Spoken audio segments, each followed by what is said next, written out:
The shuttle fell out of the sky like a wounded bird. It did not crash all at once. First the engine screamed, then one went silent, then the other followed. The small craft spun through thick gray clouds, metal shaking, alarms flashing red. Inside, Lieutenant Aaron Cole held himself in the crash seat, teeth clenched, body tight. He did not scream. He did not pray. He focused on breathing and on keeping his hands where they needed to be. The planet below was called Karos 9. It was not meant for humans. Cold winds, sharp storms, and thin air made it a place only tough species could survive. Aaron had only been here for diplomacy, not war, not survival. He had been sent to talk, to listen, to represent humanity. Now he was falling. The shuttle hit the ground hard, sliding across ice and rock before slamming into the side of a frozen ridge. The world went quiet except for the sound of metal cooling and wind howling outside. Aaron stayed still for several seconds. He checked his arms, his legs, his ribs. Pain was there, but nothing felt broken. He released the harness slowly and stood. The shuttle was ruined. Smoke rose from the back and the power core was dead. He activated his emergency beacon. No signal. The storm outside grew louder. He grabbed his survival pack and stepped into the freezing wind. Visibility was poor. Snow and dust moved like a living wall. Aaron pulled his hood tight and began walking, guided only by the faint map in his wrist unit. There was an old research outpost less than a kilometer away. Abandoned but maybe still standing. Each step was heavy. The cold bit through his suit. His breath came out in white clouds. He did not know he was being watched. From behind a rock ridge, tall and still, stood Commander Salith of the Viewership Coalition Guard. Her people were built for this world, long limbs, strong bones, skin that resisted the cold. Her armor blended with the ice, and her visor tracked the humans' slow progress. Humans were not meant to be here alone. Her patrol had detected the shuttle's fall. Protocol said to observe first. Humans were unpredictable, emotional, weak under stress. That was the common belief. But the human did not panic. He did not collapse. He moved with purpose, conserving energy. Salith made a decision. She stepped out of cover and approached. Aaron saw her silhouette through the storm and froze. His hand went to his sidearm, then stopped. He remembered the briefing. Viewership's officers valued calm. Threats would end badly. "I am Lieutenant Aaron Cole," he said loudly but evenly. "Human envoy, my shuttle is down." The figure came closer. She was taller than him by a head, her armor smooth and dark, eyes glowing faintly through her visor. "I know who you are," she replied. Her voice was clear, controlled. "I am Commander Salith. Follow me. This storm will kill you." Aaron hesitated only a second, then nodded. "Thank you." They moved together through the storm. Salith adjusted her pace to match his shorter steps. She said nothing more, and neither did he. Words wasted energy. The outpost appeared like a shadow in the snow, a low structure half buried by ice. Salith forced the door open with strength that surprised Aaron. Inside, the air was cold but still. Lights flickered on as Salith activated emergency power. The place was old. Dust covered the floor. Equipment stood silent. One small heating unit glowed weakly in the center room. Salith checked the systems quickly. Her movements were efficient, practiced. "Power is limited," she said. "Life support will function at minimal levels. Heat is restricted." Aaron nodded. "Understood." She looked at him more closely now. His suit was damaged. Frost clung to his boots. His hands trembled slightly, though he tried to hide it. "You are injured," she stated. "Nothing serious," Aaron replied. "Just cold." She turned away and began activating the heating platform in the sleeping chamber. "There is one," she said. "Only one unit capable of maintaining body temperature. The rest of the outpost is too cold to sleep safely." Aaron stepped into the chamber and saw it. A wide platform built into the floor, designed for Viewership's physiology. It glowed with gentle heat. He stopped. "I can take turns," he said quickly. "You sleep first, I'll stay awake." Salith turned to face him. Her expression was hard to read, but her eyes studied him closely. "No," she said. "That would reduce survival odds. Sleep deprivation weakens decision-making." She paused, then added calmly, "We will share it." Aaron blinked. His face warmed, not from heat.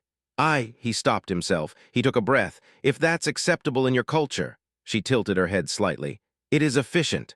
They removed parts of their armor and sat on opposite sides of the platform. The heat soaked into Aaron's bones, easing the ache in his muscles. For several minutes, neither spoke. Outside, the storm raged. Salith finally broke the silence. "You did not panic when you saw me." I didn't see a reason to, Aaron said. You could have shot me already. That is true, she replied. Most humans react with fear or aggression. Aaron shrugged slightly. Fear wastes time. She considered that. Sensors suddenly beeped from the control room. Salith stood at once, armor sliding back into place. She checked the display, eyes narrowing. Movement, she said. Multiple life signs. Rescue, Aaron asked. No, she answered. Scavengers, they hunt storms, they take survivors. Aaron's jaw tightened. How long until they reach us? Minutes. Salith activated defensive systems. The outpost's weapons were week-old, not enough. She turned to Aaron. Stay here. He stood as well. I can help. You are not trained for Vierk's combat. I'm trained to survive, he said. And I won't slow you down. She hesitated. This was not protocol, but the storm howled and the sensors showed enemies closing in. Very well, she said. Stay close. They moved through the outpost together, preparing what little defense they could. Aaron sealed doors, rerouted power, and reinforced weak points using scrap. His hands moved fast, mind focused. Salith watched him with growing attention. The first impact shook the walls. Metal screamed as something struck the outer door. Aaron didn't flinch. They'll breach, he said, but they won't expect resistance. Salith took position, weapon ready. The door exploded inward. Figures rushed through the smoke. Salith moved like lightning, precise and deadly. Aaron stayed behind cover, providing support, triggering traps he had set seconds earlier. The fight was short but intense. When it ended, the scavengers lay still and the outpost fell silent once more. Aaron leaned against the wall, breathing hard. Salith looked at him. Her eyes lingered, not with suspicion now, but with something else. Respect. You adapted quickly, she said. Aaron gave a tired smile. Humans do that. The storm continued outside, but inside the heat platform waited. They returned to the chamber. Salith paused at the edge, then looked at him. Slowly, deliberately, she smiled. There is still only one bed, she said, and the storm will last the night. She moved closer, not threatening, not rushed. Aaron understood then. This was not about closeness of bodies. It was about trust. He nodded and sat beside her. Outside, the galaxy remained dangerous and vast. But inside the small outpost, two beings from different worlds shared warmth, silence, and the first fragile step toward something neither species had expected. Morning did not come with light. It came with silence. The storm outside slowly weakened, its violent winds turning into distant echoes against the metal walls of the outpost. Inside, the air was still and cold except for the steady warmth rising from the single heated platform. Aaron woke first. For a moment, he did not move. His body felt heavy, tired in a deep way that only true exhaustion brought. The warmth beneath him kept the cold away, and the slow, even sound of breathing beside him told him he was not alone. Salith lay near him, not touching but close enough that he could feel her presence. Her posture was alert even in sleep, one arm resting near her weapon, her breathing calm and controlled. To her people, rest was another form of readiness. Aaron sat up slowly, careful not to disturb her. He checked his wrist unit. Power was low, no signal still. Rescue had not found him yet. He stood and stretched quietly, then walked toward the control room. The outpost systems hummed weakly.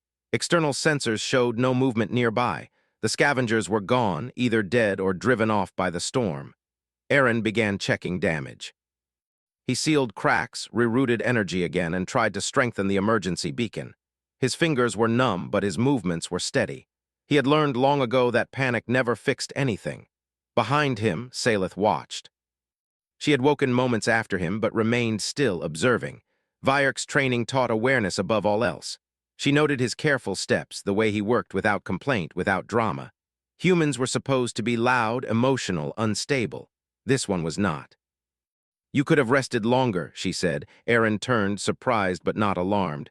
Didn't want to waste time. Time is survival, she replied, but so is strength. He nodded. I'll rest when things are stable. She stepped beside him and studied the console. Your technical skill is notable. You are not an engineer by rank. I learn what I need, Aaron said simply. They worked together in silence for a while, not awkward silence. Comfortable, functional, hours passed. The outpost remained secure. When they returned to the central chamber, Salith deactivated part of her armor and sat on the platform again. Aaron followed, holding a ration pack. Food, he offered. She examined it. Human rations are inefficient. Probably, he said, but they won't kill you. That earned a brief expression that might have been amusement. They ate. Afterwards, Salith spoke again. You showed restraint during combat. You did not pursue fleeing enemies. They weren't a threat anymore, Aaron replied.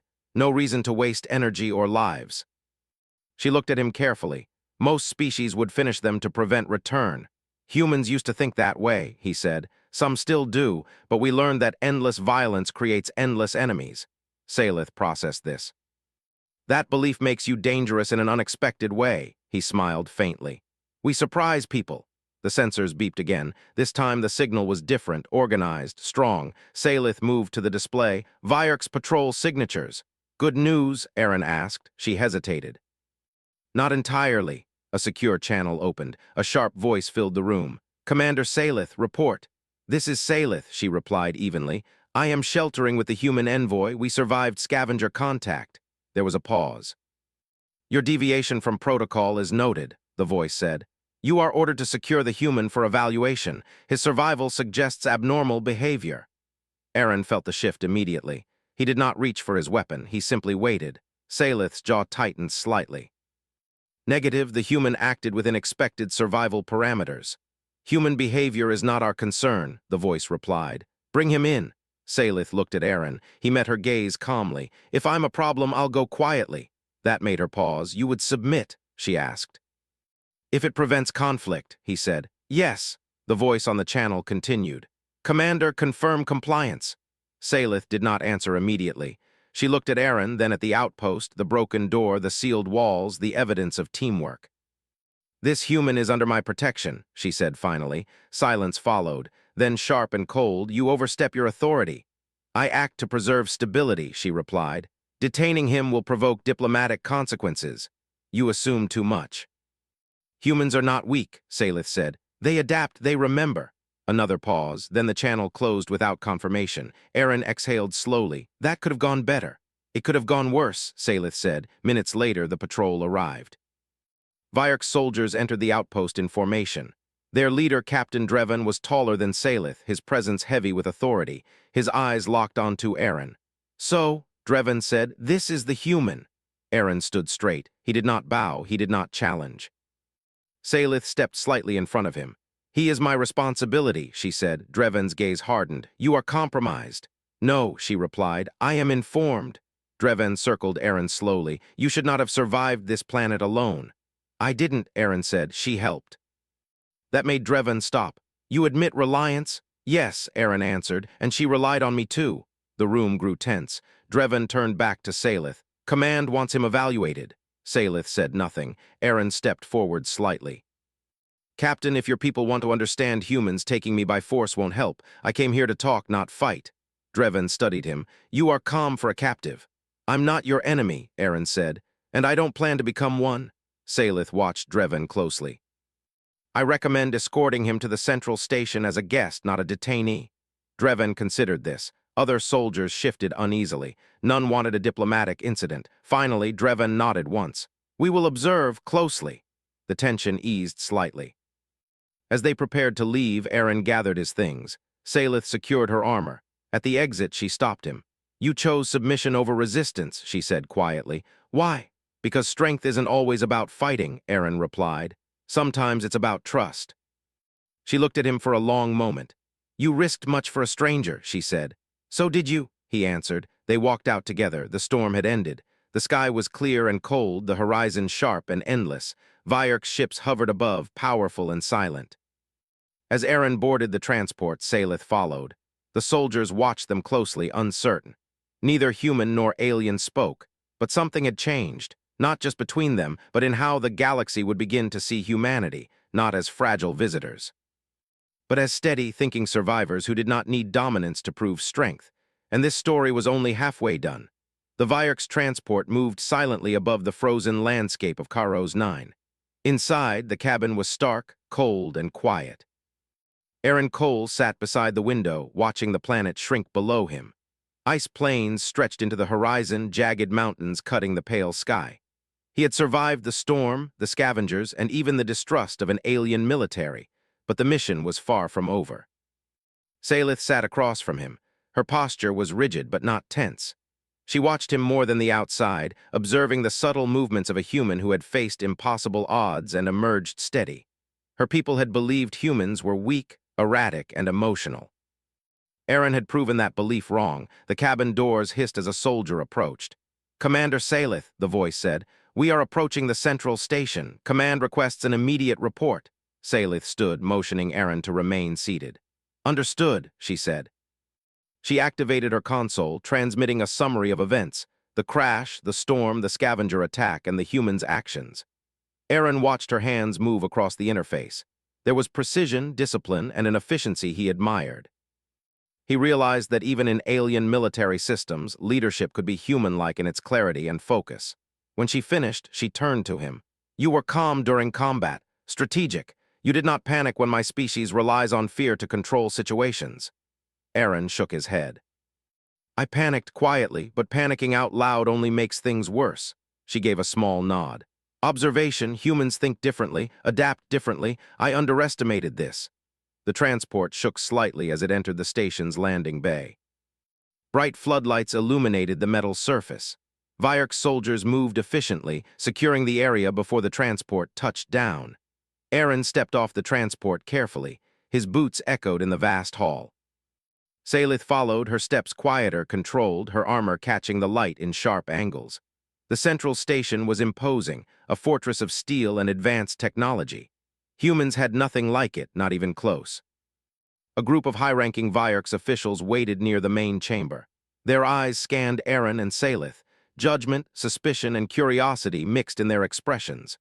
"Commander Salith," said the senior official, a tall Vyark's named Counselor Wrath, "you disobeyed orders. You brought a human alive from a hostile planet. Explain." Salith did not flinch. "The human acted with intelligence, caution, and adaptability. He did not endanger the mission. Taking him forcibly would have provoked conflict and risked lives unnecessarily." Counselor Wrath's gaze shifted to Aaron. "You claim to understand our ways, yet you survived where our protocols expect failure. Why?" Aaron met the Vyark's counselor's eyes steadily. "I did what humans do when survival is necessary. We observe, we adapt, we protect those who trust us. Fear is a tool, not a master." The counselors whispered among themselves. It was unusual for a human to speak so confidently in a room of Vyark's leaders. Authority was measured differently in their culture. Command was absolute, obedience expected. Yet Aaron held his ground. Counselor Wrath leaned closer. "You do not fear death?" "I do," Aaron replied.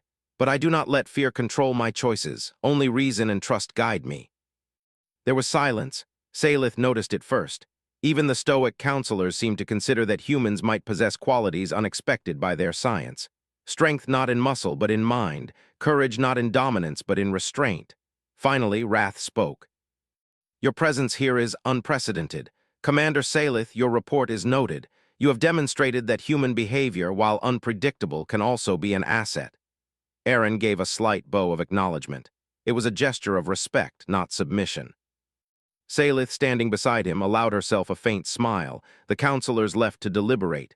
Salith turned to Aaron. "Your survival and your decisions have changed perceptions today." He shook his head. "I just did what I had to do." Her eyes softened. "That is what makes humans remarkable. You do not seek credit, you act with purpose." They spent hours in the station.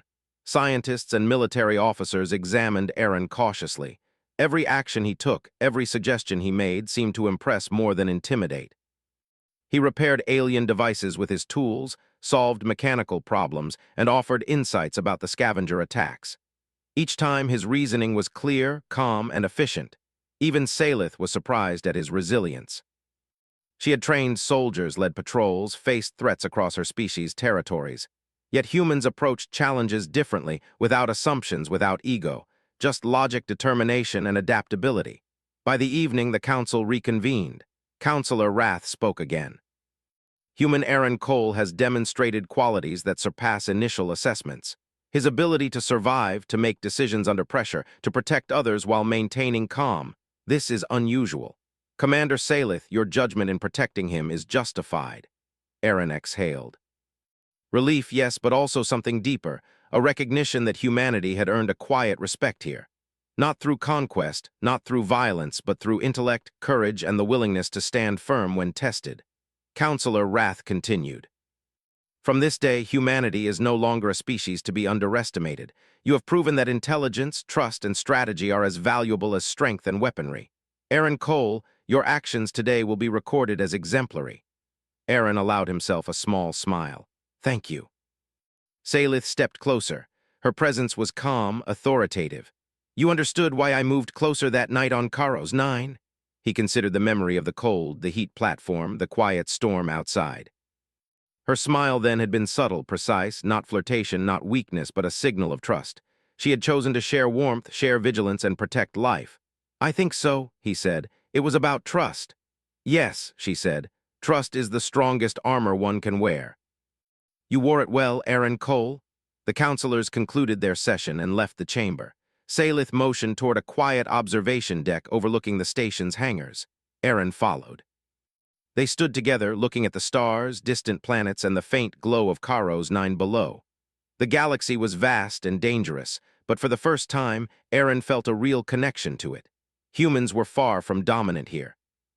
But they had qualities no one could easily measure: resilience, adaptability, and the ability to inspire respect through actions rather than threats. Salith broke the silence. Your species will survive where others fail. You adapt, you endure, you trust. That is rare. Aaron smiled faintly. Humans have to. We don't have natural advantages like your people, but we make up for it in other ways. She regarded him for a long moment, then nodded. It seems my people may need to learn more than I expected. Perhaps humans are not the fragile species we believed. Maybe not, Aaron said softly. Maybe we just show it differently. Outside, the stars shone cold and distant. Inside, two beings from different worlds shared a quiet understanding. No words of romance were needed. The warmth of respect, trust, and shared experience was enough. The galaxy was watching, and humanity had quietly but undeniably earned its place, not as conquerors, not as invaders, but as partners capable of courage, intelligence, and unwavering resolve. As the observation deck lights dimmed and the station prepared for the night cycle, Aaron thought of the storm, the scavengers, and the tiny heat platform that had once been his refuge.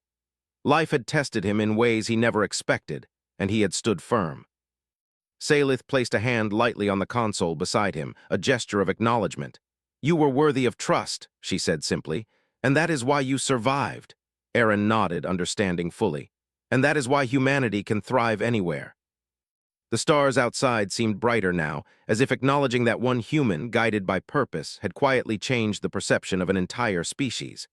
The night settled over Karos 9, cold, silent, and vast. Inside the central station, two figures, human and Vierks, stood side by side, not as enemies, not as strangers, but as equals who had learned the true power of trust, calm, and the quiet strength that defined humanity. For the first time, Aaron felt that humanity's story was not just on Earth. It was now written across the stars, and this was only the beginning.